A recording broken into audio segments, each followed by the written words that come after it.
बिस्मिल्लाहिर्रहमानिर्रहीम। अस्सलाम वालेकुम। मैं हूं अंसर वड़ाइच और आप देख रहे हैं यूट्यूब चैनल खरी बात। खैबर पख्तूनख्वा हुकूमत कर्जों के बोझ तले दबी बैंक दिवालिया होने के करीब पहुंच चुकी है। अब 987 अरब रुपए का जो कर्ज है वो उतरेगा, आवाम को रिलीफ देंगे या इंफ्रास्ट्रक्चर बेहतर बनाएंगे।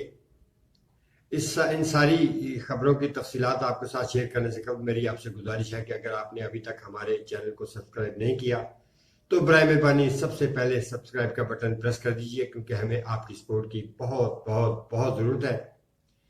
तो नाज़रीन, हम बात करते हैं खैबर पख्तूनख्वा हुकूमत की। तो इस हवाले से पाकिस्तान की जो माशी माहिरीन है उन्होंने इस खदशे का इजहार किया है कि खैबर पख्तूनख्वा हुकूमत बैंक दिवालिया होने के करीब पहुंच चुकी है।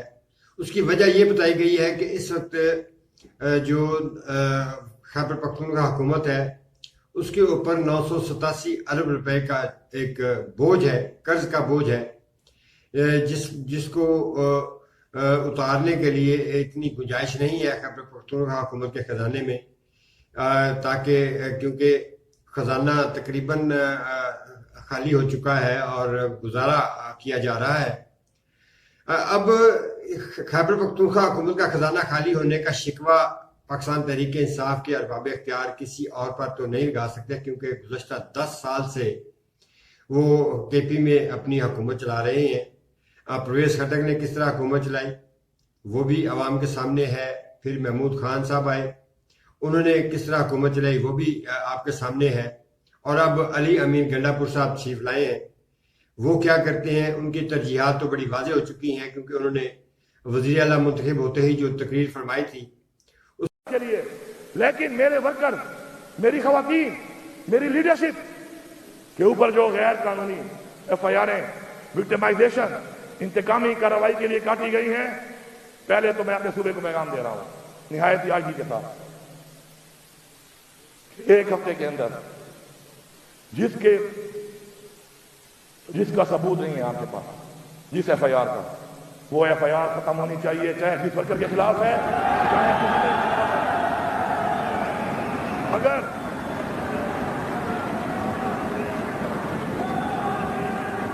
अगर एक हफ्ते के अंदर ये FIR खत्म ना की गई तो जिसने गलत FIR की है मैं इस्लाह का मौका जरूर दे रहा हूं। अगर इस्लाह के लिए तैयार नहीं है तो सजा के लिए तैयार हो जाए। फिर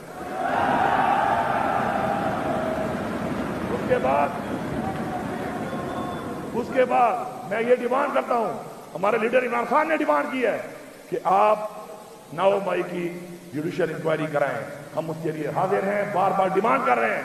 चीफ जस्टिस सुप्रीम कोर्ट से हम मुतालबा कर रहे हैं कि आप बनाएं और ये देखें कि उसका बेनिफिशियरी कौन है, 9 मई से फायदा किसको हुआ है। आपके सामने सारा कुछ आ जाएगा। अगर आपके पास सबूत है किसी का, अगर किसी ने कोई गलती की भी है तो कानून के मुताबिक कानूनी कार्रवाई होनी चाहिए उसके खिलाफ, और इसने नहीं की उसके साथ इंतकामी कार्रवाई न इस मुल्क के आइन में है न इस मुल्क के कानून में है। हम अपने मुल्क का आइन और अपने कानून के मुताबिक चलने का ऐद कर चुके हैं और हम इंश्योर करेंगे कि हमारे मुल्क में हमारा आइन इम्प्लीमेंट हो और हम हद तक जाएंगे उसके लिए इंशाअल्लाह। हमारी जदोजहद क्या जदोजहद है, अपनी कौम के लिए है, अपने बच्चों के लिए है, अपने नस्ल के लिए है, वो हम इंशाअल्लाह। नाज़रीन इकराम, अब पाकिस्तान तहरीक इंसाफ को मज़ामत के साथ साथ तल्ख हकीकतों से भी वाकिफ होना चाहिए।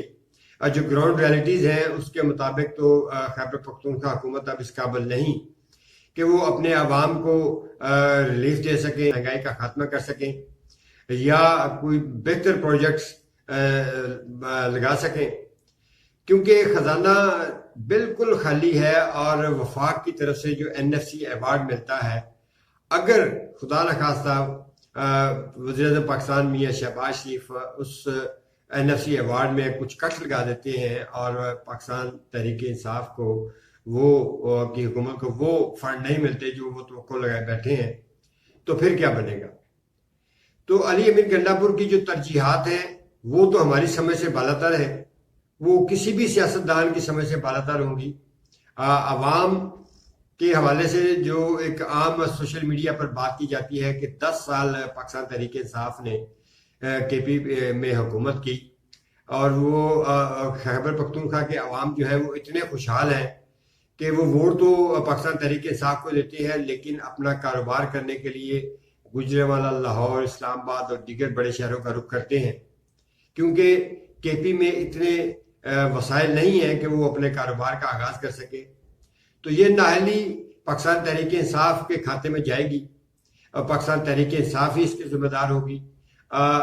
जैसे मैंने पहले कहा कि तल्ख हकीकतों से मुंह मोड़ना कोई हल नहीं है।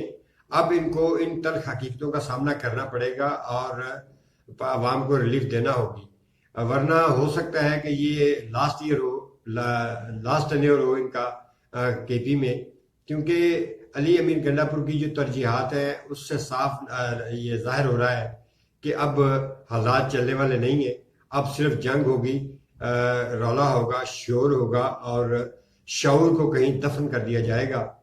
तो नाज़रीन इकराम, अगर पंजाब में पाकिस्तान मुस्लिम लीग नून की जो नई वज़ीर आला है मरीम नवाज, उनकी तरजीहात देखें तो उन्होंने पंजाब में पहला सरकारी कैंसर हॉस्पिटल बनाने का ऐलान कर दिया है। उसके अलावा उन्होंने 1122 में जो एयर एम्बुलेंस का इजाफा करने का अंदिया दिया है। इसके अलावा उन्होंने आते ही पंजाब भर में साफ सुथरा पंजाब के मौजू के स्लोगन से एक प्रोजेक्ट शुरू कर दिया है, जिस पर अमल दरामद का आगाज भी कर दिया गया है।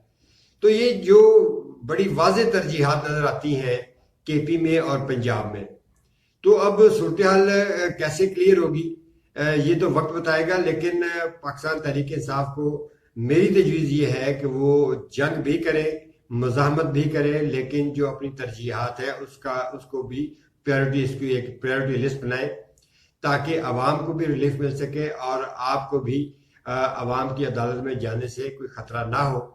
तो नाज़रीन इकराम, अगर मियाँ शहबाज शरीफ इस जंग का जवाब भी जंग से करते हैं तो फिर हालात केपी में ज़्यादा ख़तरनाक हो सकते हैं। और सियासी जो मुबसरीन हैं उनका ये कहना है कि अगर अली अमीन गंडापुर ने अपनी प्रायोरिटीज़ का सिलसिला यही रखा और वफाक से जंग का सिलसिला जारी रखा, तो मुमकिन है, ऐन मुमकिन है कि वफाक मजबूर हो जाए केपी में गवर्नर राज लगाने पर।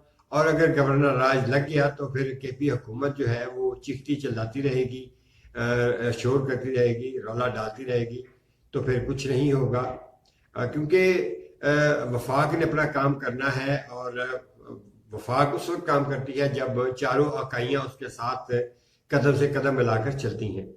तो नाज़रीन किराम, अभी तक इतना ही। अगली वीडियो तक के लिए इजाज़त चाहता हूँ। अल्लाह निगहबान।